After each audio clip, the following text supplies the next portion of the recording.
오늘 하나님 말씀은 창세기 13장에 있는 말씀이 되겠습니다. 창세기 13장입니다.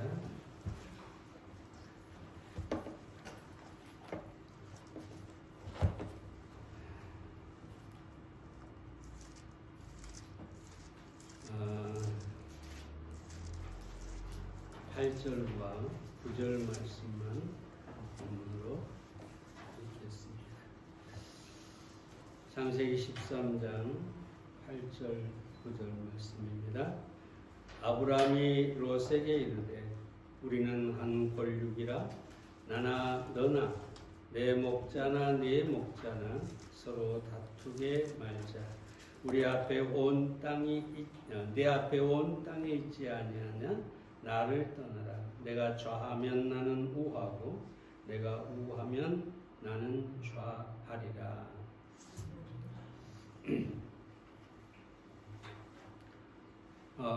아브라함이 애굽에 들어갔다가 거짓말을 하게 되죠.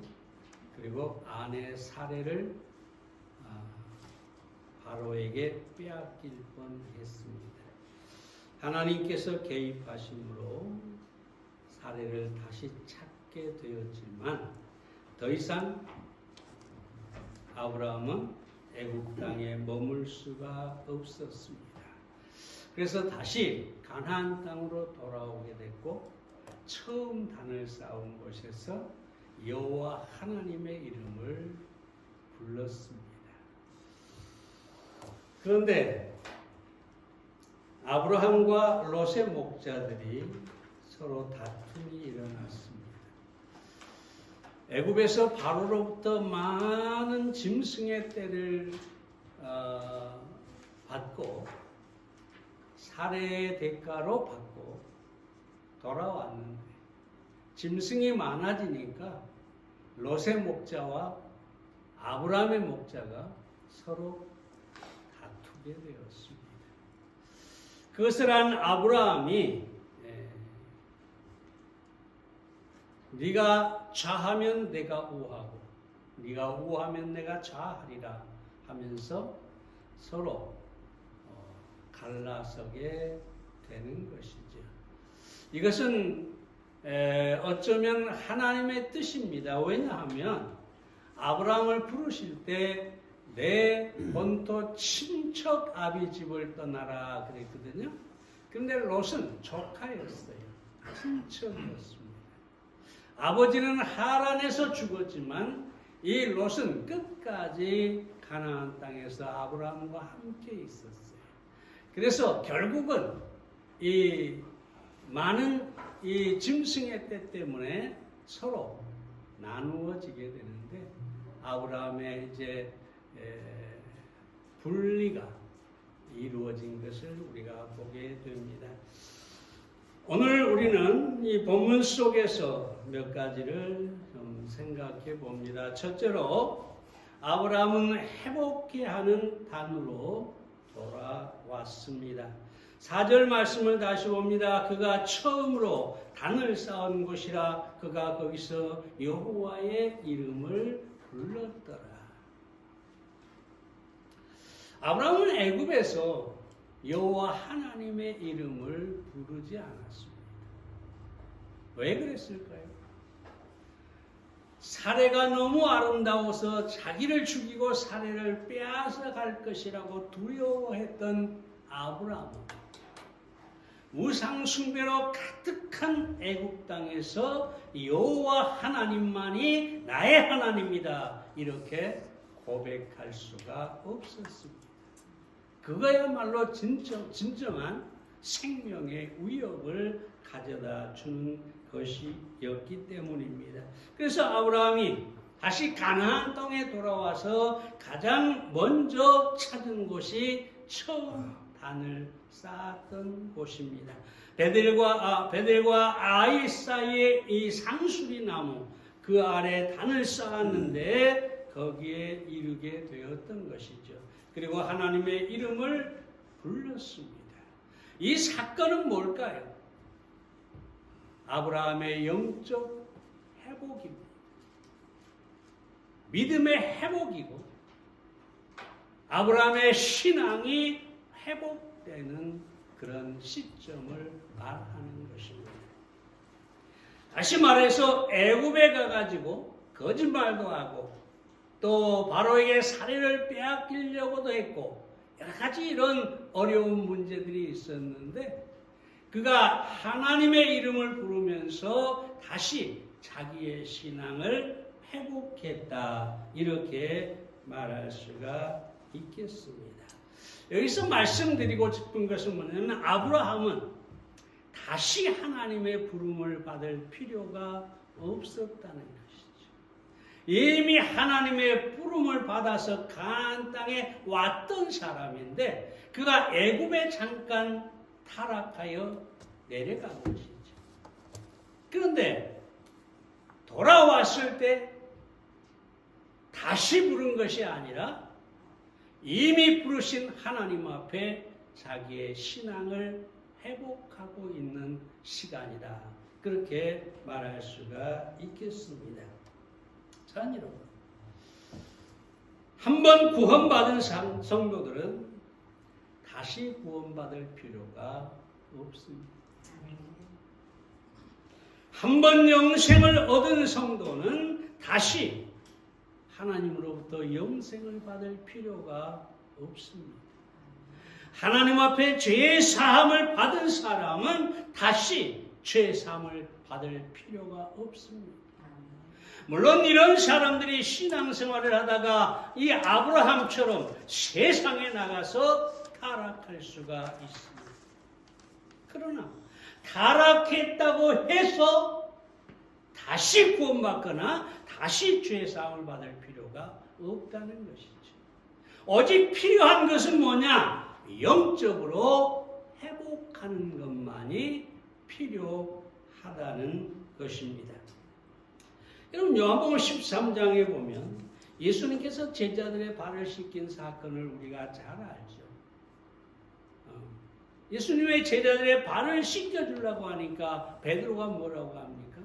내 발뿐 아니라 손과 머리도 씻겨 주시옵소서. 그러니까 예수님 뭐라고 합니까?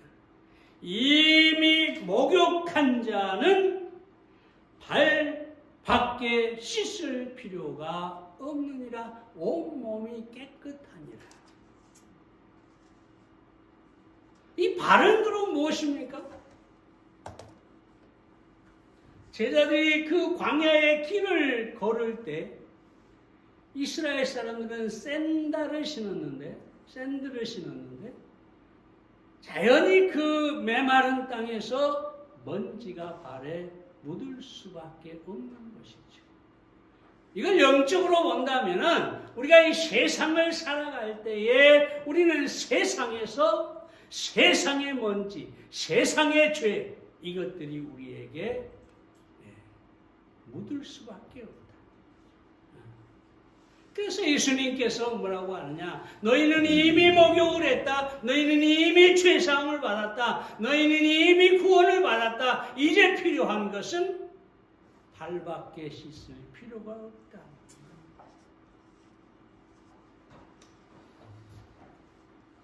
그래서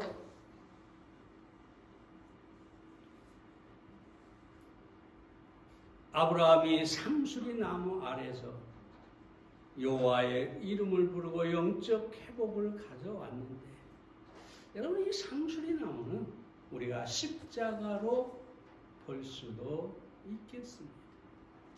성경에 자주 상수리 나무가 나와요.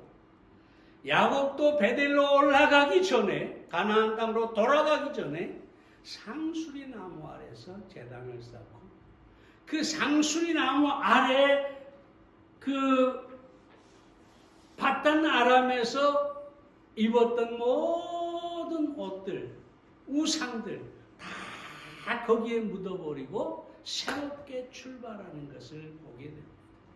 다시 말하면 십자가는 우리를 회복시키는 곳이다. 우리를 회복시키고 새롭게 하는 상수리 나무와 같은 것이다. 그래서 사도 요한이 뭐라고 합니까? 요한에서 1장 5절에 만일 우리가 우리 죄를 자백하면 저는 미쁘시고 의로우사 우리 죄를 사하시며 모든 불의에서 우리를 깨끗게 하실 것이요. 이런 말씀을 잘 주의해야 합니다. 이 말은 뭐냐면 구원받지 않는 죄인의 죄를 사하겠다는 게 아니에요. 왜냐하면 이 우리 속에는 누가 들어있습니까? 사도 요한이 들어있는 거죠. 우리가. 그럼 사도 요한은 어떤 사람입니까? 이미 죄사함 받고 이미 구원받은 사람이고 이미 영생을 얻은 사람이에요. 그런데 우리가 우리 죄를 자백한다. 그 말은 그리스도인으로서 범한 죄를 하나님 앞에 자백하고 요한일서를 잘 읽어보면 하나님과의 교제를 회복하는 것인데 그렇게 함으로 해서 우리가 하나님과의 교제를 회복하게 되는 것이다. 그러므로 우리는 이 세상을 살아가면서 우리가 범죄할 때마다 하나님 앞에 죄를 자백하고 회개가 아니라 자백하고 하나님과의 교제를 회복하고 영적인 이 회복, 신앙의 회복을 가져야 되는 것입니다. 그런데 여러분, 우리가 여기서 한 가지 더 생각할 것은 꼭 우리가 세상에 나가서 엄청난 죄를 짓고 뭔가 아주 잘못해서 하는 사람만 영적 회복을 해야 하는 것이 아닙니다. 만약 우리가 여전히 교회는 다니고 여전히 예배는 드리고 여전히 신앙생활을 하는데도 만약 우리가 영적으로 타락해 있다면 영적으로 잠을 자고 있다면 우리는 회복할 필요가 있는 것이죠. 오늘 이 시간에 여러분이 아브라함이 단을 쌓고 여호와의 이름을 부른 것처럼 이 예배 속에서 십자가 앞에 나아가 죄를 자백하고 여러분의 영적인 회복을 하시기를 바랍니다.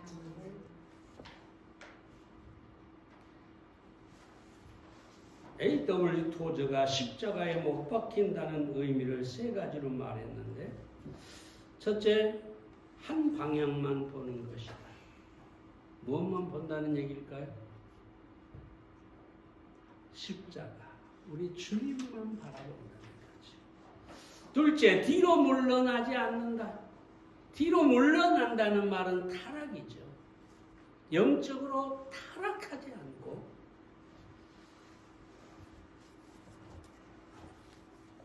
과거를 완전히 십자가에 못 박고 주님을 향해 나아가는 것이다. 셋째, 더 이상 앞으로 나가지 않는다. 이 말은 무슨 말이냐? 십자가 중심의 삶을 살아야 한다는 거죠. 종종 어떤 사람들은 아주 열심히 신앙생활을 한다면서 그저 바쁘게 십자가는 저 뒤에 두고 우리 주님은 움직이지 않는데 자기만 열심히 가다가 지쳐가지고 쓰러지는 사람, 시험에 빠지는 사람들이 있어요. 자, 여러분, 우리는 십자가에서 영적 회복을 할 뿐만 아니라 십자가 중심의 삶을 살아야 합니다. 그것이 오늘 단을 쌓은 곳에서 여호와의 이름을 부른 아브라함을 통해서 배울 수 있는 교훈이 되겠습니다.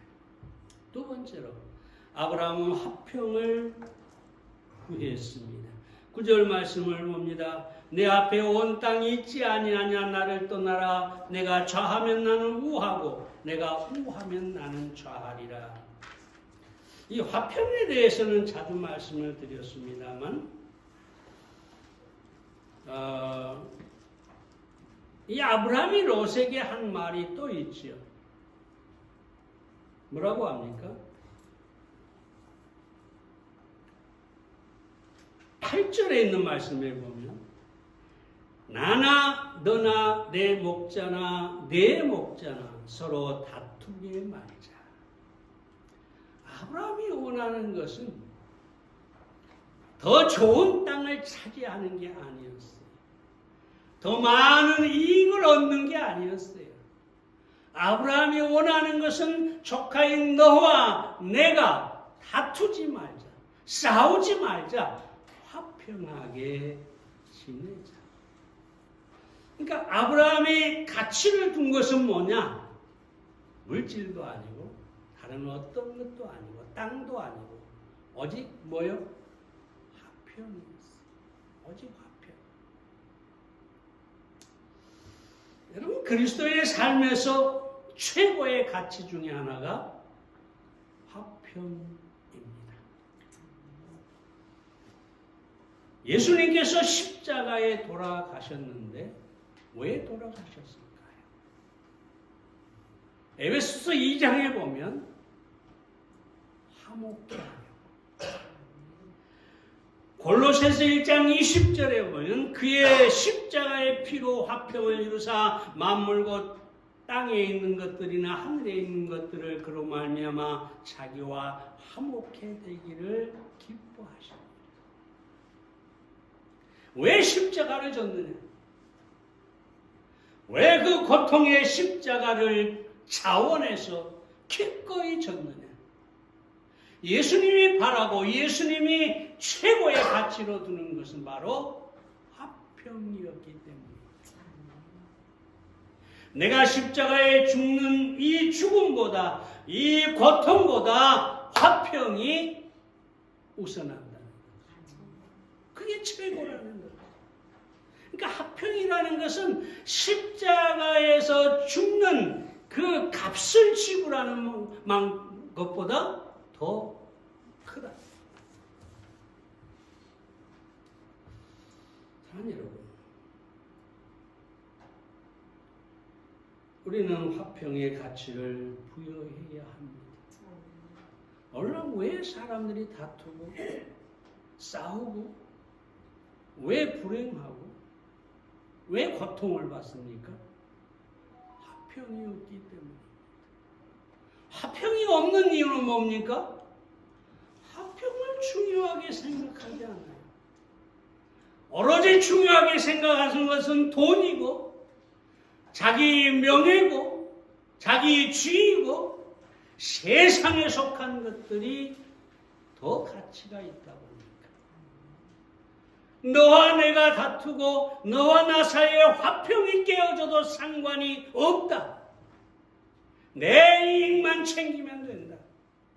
나만 잘 살면 된다.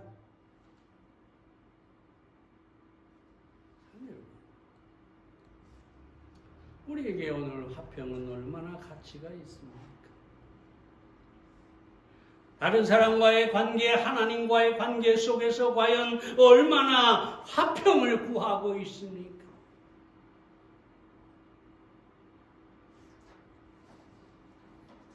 저는 그렇게 생각합니다. 화평이 있는 곳은 곧 천국이다. 잠언에 그러잖아요. 아주 부잣집에서 산의 진미를 먹으면서 서로 다투는 것보다 아주 음막에서 아주 가난하게 살면서 화목하는 것이 훨씬 더 낫다. 왜냐하면 화목하는 오두막에는 천국이 있지만 다투는 곳은 아무리 궁궐이라도 거기에 지옥이 있기 때문입니다. 근데 사람들이 이런 가치를 알지 못해요. 그저 욕심대로 채우면 그것이 최고라고 생각해요. 사랑하는 여러분, 자주 이 부분의 말씀을 드렸지만 여러분에게 최고의 가치를 화평, 화목, 여기에 두시기를 바랍니다.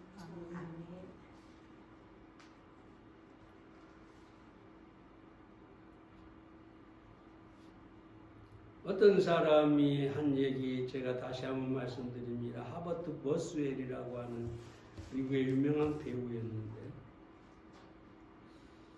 아마 여러분이 들어봤을 거예요. 사람이 소유할 수 있는 것 중에 가장 소중한 것이 무엇입니까? 그는 이렇게 대답합니다. 돈이 있으면 좋겠지만 항상 줄 수 없는 것이고, 또 명예도 사람에게 용기를 주어 줬지만 얼마 안 가서 그 명예가 당신을 비웃을 것입니다.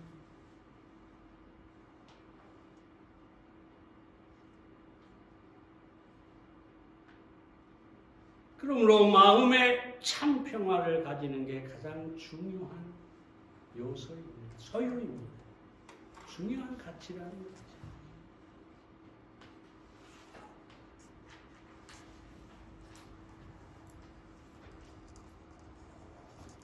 여러분,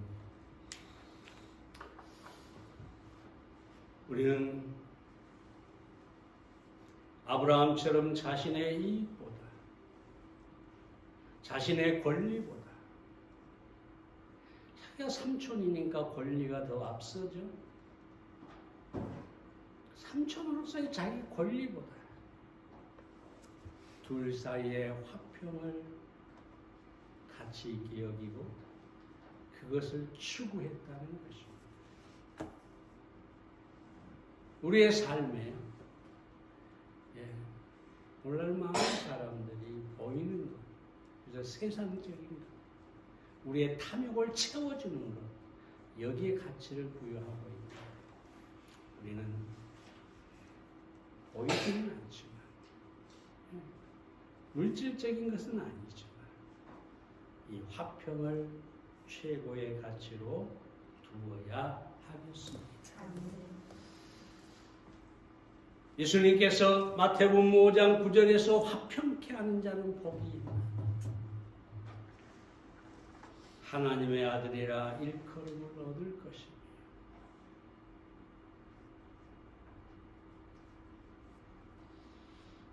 요즘 이상한 그 연속극이 나왔더라고요. 지옥에서 온 판사인가 보셨어요? 근데 이 작가가 반 그리스도, 그래서 기독교를 조롱하는 듯한 그런 내용이 포함되어 있는 것을 봅니다. 근데 거기에 나오는 그리스도인들이 문제입니다. 사실 예전에 실제로 그런 일이 있었어요. 하나님 앞에만 죄 사함을 받으면 사람에게는 상관이 없어요. 죄인이 살인을 해놓고 나는 하나님께 용서를 받았어요. 그러니 나는 떳떳합니다. 정작 그 가족들에게는 한마디의 사과도 없이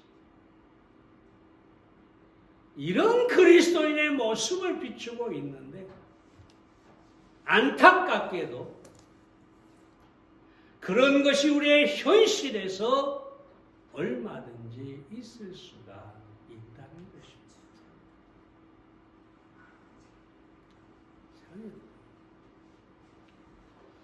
우리가 십자가 앞에 나가 죄 사함을 받을 뿐만 아니라 그 십자가를 통해서 다른 사람의 용서를 받거나 다른 사람을 용서할 때 화평은 이루어지는 것입니다. 그럼 우리는 화평케 하는 사람, 그래서 하나님의 아들이다.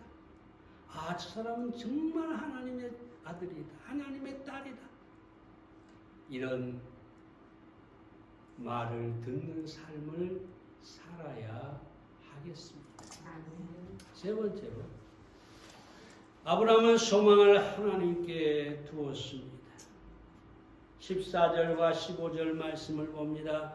롯이 아브라함을 떠난 후에 여호와께서 아브라함에게 이르시되 너는 눈을 들어 너 있는 곳에서 동서남북을 바라보라. 보이는 땅을 내가 너와 내 자손에게 주리니 영원히 이르리라.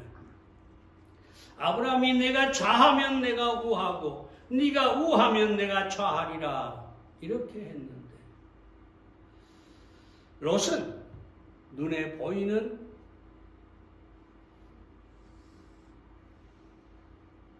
풀이 물이 많은, 다시 말하면 자기의 양떼를 기르기에 아주 풍요로운 땅을 선택을 하고 갑니다. 거기에 보면 뭐라고 하냐면 여호와의 동산 같고 애굽 땅과 같았더라. 얼마나 그 땅이 기름지고 아름다웠으면 여호와의 동산, 에덴 동산과 같고 애굽 땅과 같았더라. 애굽은 나일강이 있어 항상 풍성하죠. 기근이 없죠.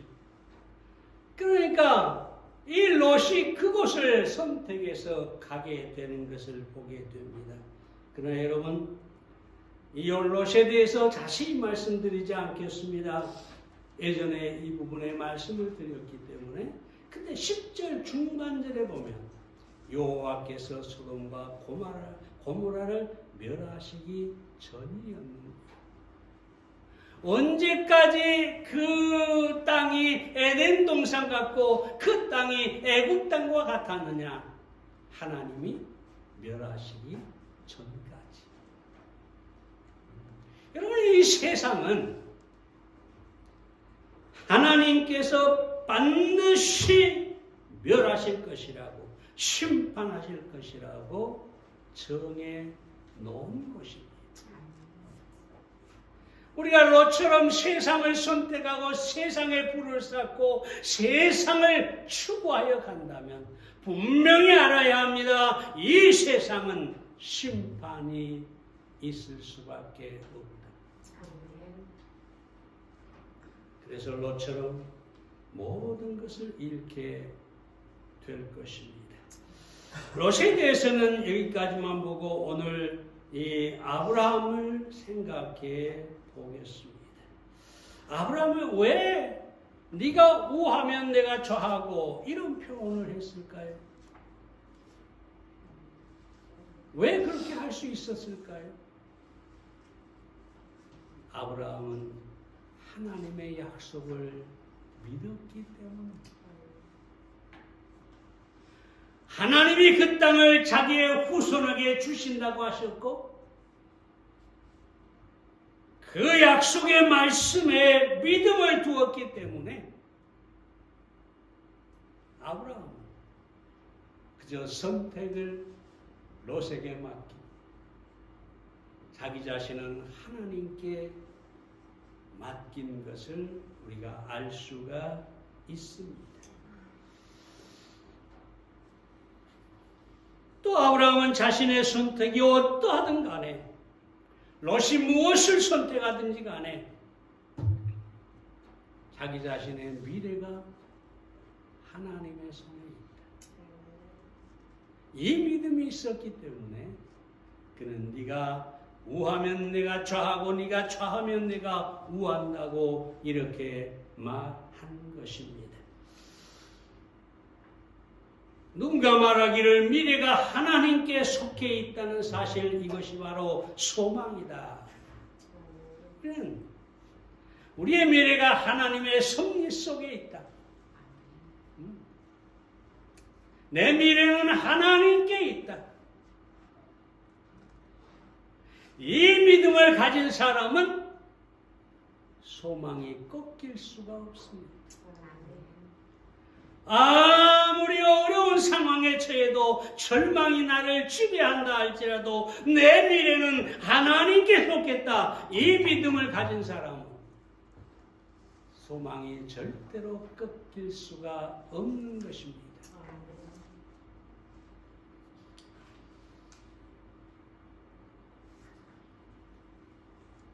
미국의 16대 대통령 아브라함 링컨이 만일 나에게 하나님께서 모든 것을 지배하신다는 섭리신앙이 없었더라면 그와 같은 복잡한 문제들 가운데 제 정신을 유지하기가 어려웠을 것이다.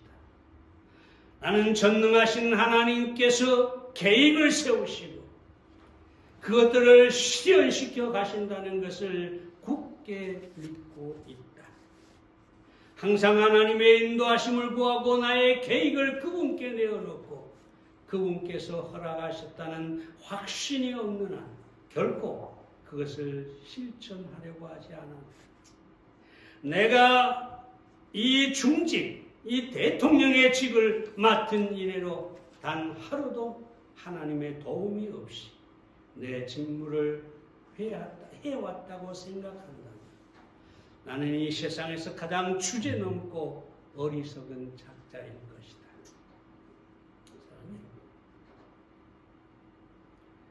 하나님의 섭리와 하나님의 허락하심이 없이 우리에게 일어날 수 있는 일은 아무것도 없다는 사실을 아시기를 바랍니다. 그리고 아브라함에게 동서남북을 바라보라 이렇게 말씀하시고 그것을 너에게 주리라고 하나님이 다시 한번 약속하는 것을 우리가 보게 됩니다. 사랑하는 여러분, 우리는 아브라함처럼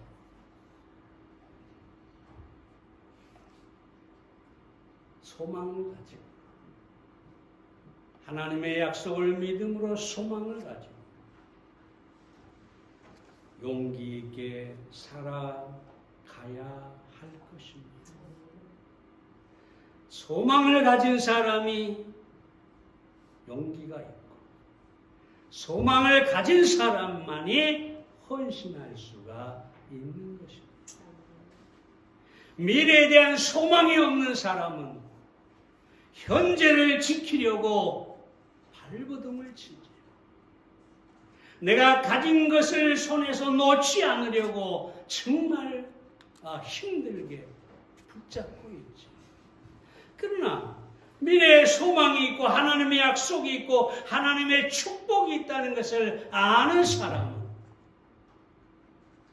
얼마든지 헌신하고 손을 펴고 하나님을 위해 용기 있게 행하게 될 것입니다. 그러므로 사랑하는 여러분, 오늘 여러분들은 하나님과 그 약속을 믿음으로 소망이 충만한 그런 신앙생활을 할 수 있기를 바랍니다. 기도하겠습니다.